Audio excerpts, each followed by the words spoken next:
Assalamualaikum warahmatullahi wabarakatuh.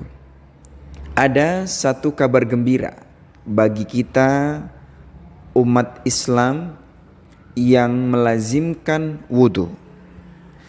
Dalam satu hadis baginda Rasulullah SAW bersabda, "Man tawadda'a faqala la ilaha illallah wahdahu la syarikalah wa asyhadu anna Muhammadan abduhu wa rasuluh futihat lahu abwabal jannah as-samaniyah yadkhuluha min ayyi syaa." Kata Rasulullah, siapa orang yang berwudu lalu setelah berwudu dia mengucapkan la ilaha illallah wahdahu la syarikalah wa asyhadu anna Muhammadan abduhu wa rasuluh, maka orang tersebut akan dibukakan pintu surga yang 8. Dan bukan hanya dibukakan pintu surga yang 8 saja. Yadkhuluha min ayyi syaa. Ketika sudah dibukakan ke-8 pintu surga tersebut, orang yang melazimkan wudu, dia boleh memasuki surga dari ke-8 pintu tersebut, yang mana terserahnya mau masuk dari pintu yang keberapa. Ini sebuah kabar baik bagi kita yang senang melazimkan berwudu. Adapun dalam kitab lain dikatakan ada keuntungan orang-orang yang lazim dalam berwudu. Setidaknya ada 3 keuntungan yang akan didapatkan orang yang melazimkan wudu. Apa yang pertama? Yang pertama, ia akan mendapatkan cahaya dan cintanya Allah Subhanahu wa taala. Ini sejalan dengan apa yang disabdakan baginda Rasulullah SAW, yang mana dikabarkan ketika nanti di yaumil qiyamah, orang-orang yang senang melazimkan wudu, maka wajahnya akan menampakkan cahaya.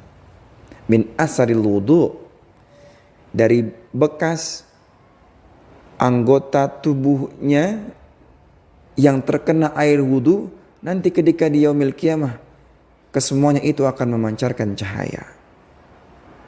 Yang kedua, keuntungannya adalah dihapuskannya dosa-dosa. Ketika air wudu itu sampai kepada tangan kita, berbarengan dengan jatuhnya ia ke permukaan, maka jatuh pula, maka bergugur pula lah dosa-dosa kita yang ada di tangan. Ketika air wudu itu sampai kepada muka kita, kita basuh muka kita berbarengan dengan jatuhnya air wudu tersebut ke permukaan, maka jatuh pula, maka berguguran pula lah dosa-dosa yang ada di muka kita. Begitu juga yang ada di kepala kita, yang ada di telinga kita. Telinga kita yang sering mendengarkan kata-kata yang tidak baik, mendengarkan gosip-gosip, mendengarkan fitnah, mendengarkan orang yang berghibah, dan lain sebagainya. Muka kita yang penuh dengan dosa, mata kita yang penuh dengan dosa menatap apa yang telah dilarang oleh Allah Subhanahu wa taala, melihat sesuatu yang dibenci oleh Allah Subhanahu wa taala. Tangan kita yang gemar sekali melakukan kesalahan-kesalahan. Kaki kita dan seluruh anggota tubuh kita yang terkena air wudu, yang telah melakukan dosa. Seketika ketika kita melakukan wudu tersebut, maka Allah akan menggugurkan pula dosa-dosa kita.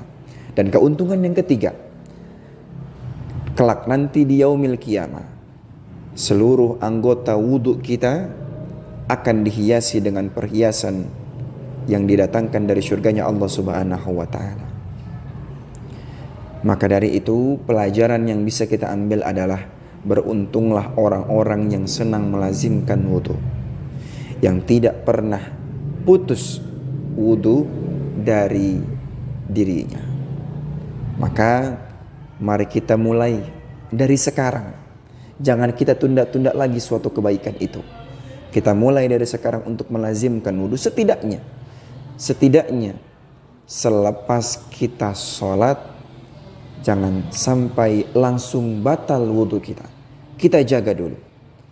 Tujuannya apa? Agar kita masih bisa melakukan kebaikan-kebaikan yang lainnya seperti membaca Al-Quran, berzikir, bertafakkur, dan lain sebagainya.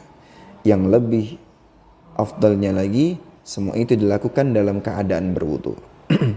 Dan juga bisa menjaga diri kita dari bersentuhan dengan yang bukan mahram kita. Itulah keuntungan-keuntungan berwudu yang dapat kita dapati kalau kita mau melazimkannya.